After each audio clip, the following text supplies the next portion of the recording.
So a lot of you might have seen this, but I'd like you to consider this statement, right? That every system is perfectly designed to get the results that it gets, right? And if we have to look at what is the kind of system that we've designed, we get a scorecard that looks a little bit like this. So and we can split hairs about the numbers, but just let's look at the magnitude of the challenges, right?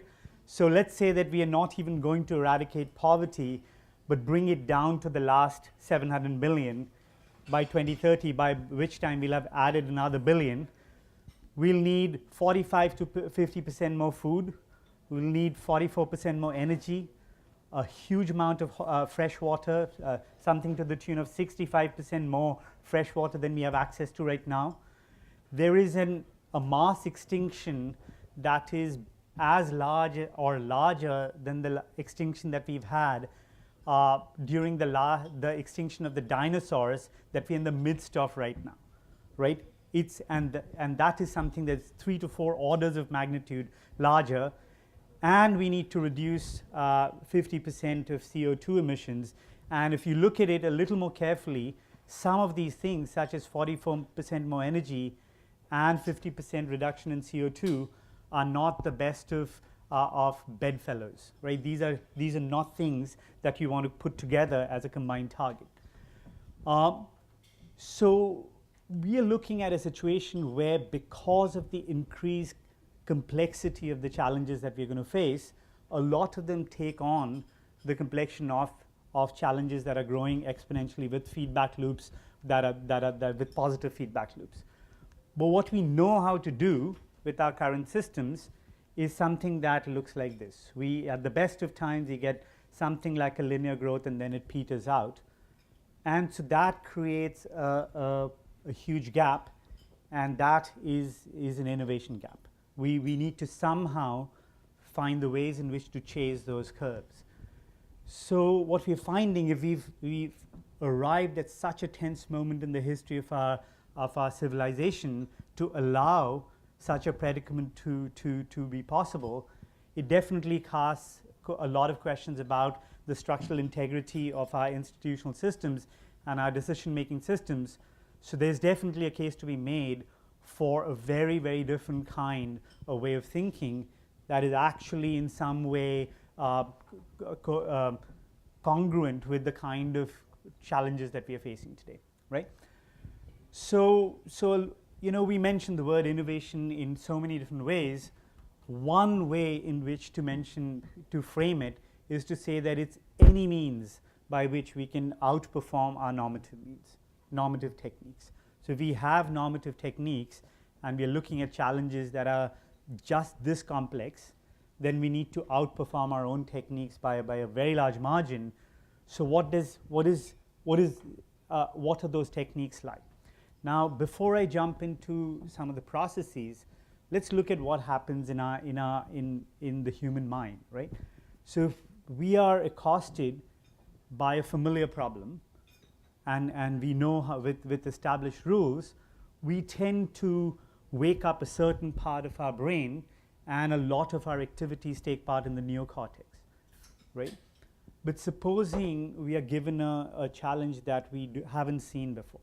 So for example, supposing this building was on fire, God forbid, and it so happened that these doors would not open, right? And they somehow locked, or there's the flames are right outside. And if I asked you what would you do to get out of this room alive, you'd suddenly find completely new functions for the chair you're sitting on, right? You'd probably hurl it out of the window to get out in that way. But you came into the room and you trusted your weight to the chair. There was enough chairness about the chair that you said, okay, I can sit on this. But at that point in time, you didn't think about its capacity to break glass. It's when you're accosted by a completely new challenge for which you don't have the heuristics for, that a different part of your brain wakes up. And if your head was strapped with a functional MRI, you'd see a whole bunch of other centers just light up, right? And because I don't have hair, I've had those things strapped to me a lot of times. I'm the guinea pig, right? So it turns out that there are 30 or 40 other parts of the brain that wake up, and it's the capacity to look at a familiar thing in a completely new way. And this is something, there are different cognitive modes associated with it. One of them is called abductive thinking, which is the ability to imagine possibilities that don't exist yet. And this is something that is used very heavily in one tool within the innovation, the entire classes of tools that lend themselves to innovation. Design thinking is just one tool. And what is it used for? It's used to answer open-ended questions like this. What is the future of mobile computing? And and it's an open-ended question. You can ask that at any given time. Or it has also been used for questions like this. We are a mining company, and everywhere we go, we tend to create civil strife. How can we stop causing civil wars? And it turns out that these techniques are useful even for really open-ended problems like that, which are at the nexus of many, many issues: human issues, governance issues, technology issues, policy issues, etc. So instead of going into the process very much, let me give you a very, very quick case study, right? So here are 4 students, graduate students, who have had no background in design, and they are being asked to solve a problem to a very large challenge, which is that of the 130 million babies that are born every year, 4 million of them die in the first 28 days, the primary cause being low birth weight. If when a baby is born premature, it doesn't have enough subcutaneous fat in them to regulate the body temperature, so there's a risk of organ failure.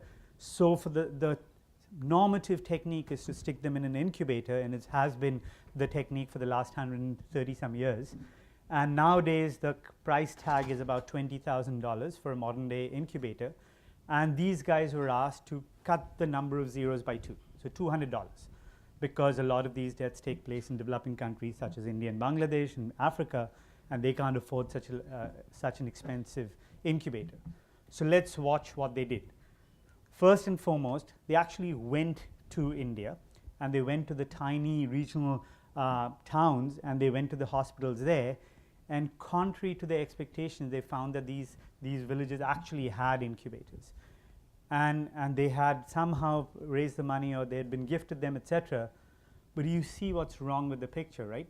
Where are the babies, right? If you're in a country with that many babies dying, why aren't these things filled with babies? In order to answer that question, they went to the remote villages, and that's where they found what the real problem was, which is the families to which these babies were born also had 3 other mouths to feed, and they were day laborers, and they actually depended on the daily wage in order to feed the rest of the family. And in any case, they did not have the money to go to the regional centers. So this is a very important juncture in the process, where they actually balked at the brief and said, we do not want a $200 incubator, we want something completely different. They reframed the problem. They said, what we need is a $20 baby warmer that works without electricity, because the areas that they went in had intermittent electricity, and if you made an incubator, what happens to the baby when the power fails, right? So they came back, and they did a whole lot of structured brainstorming. They did a whole lot of rapid prototyping and conceptualizing, and they came up with a proposition that looked like this, the one in the corner, which is a tiny little sleeping bag, which has an insert in it, which is made out of a mix of waxes that if you put in hot water, it melts, and then you stick it in that little sleeping bag, and the heat released from the recrystallization keeps the baby warm for a bit. But they didn't end there. They went back to the village and tested this on site, and they found dozens of issues from a whole set of people which would have actually caused a failure in the last mile. And they also got this tremendous lesson that the customer is not necessarily the end user, but the entire set of stakeholders who can aid or impede your cause. So there were many, many issues. Someone wanted to see a transparent window to see the baby breathing. Somebody else was worried about a very tiny baby sliding in and asphyxiating somebody else. The midwife wanted to be able to get at the baby. The mother wanted to hold the baby. All these things, which all became design directives that they had to solve.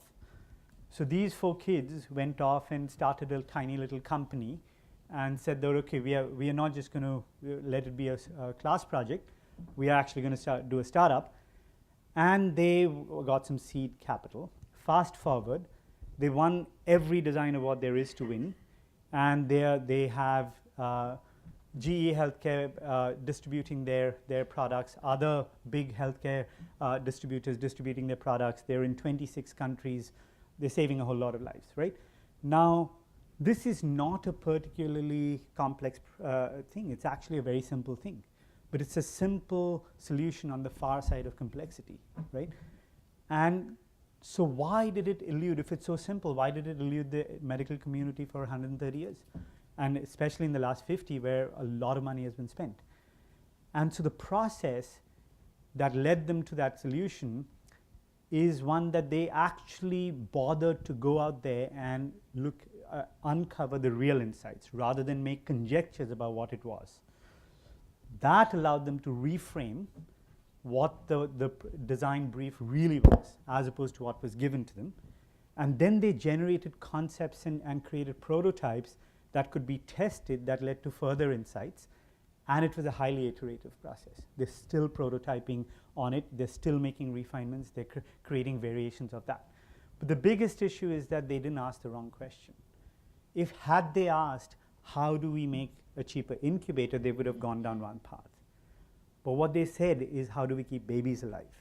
They actually targeted the outcome, not the assumed mechanism. And that's something pay attention to, because we'll make you do something that has to do with questioning your assumptions, right? But ultimately, this process allowed them to do a few things.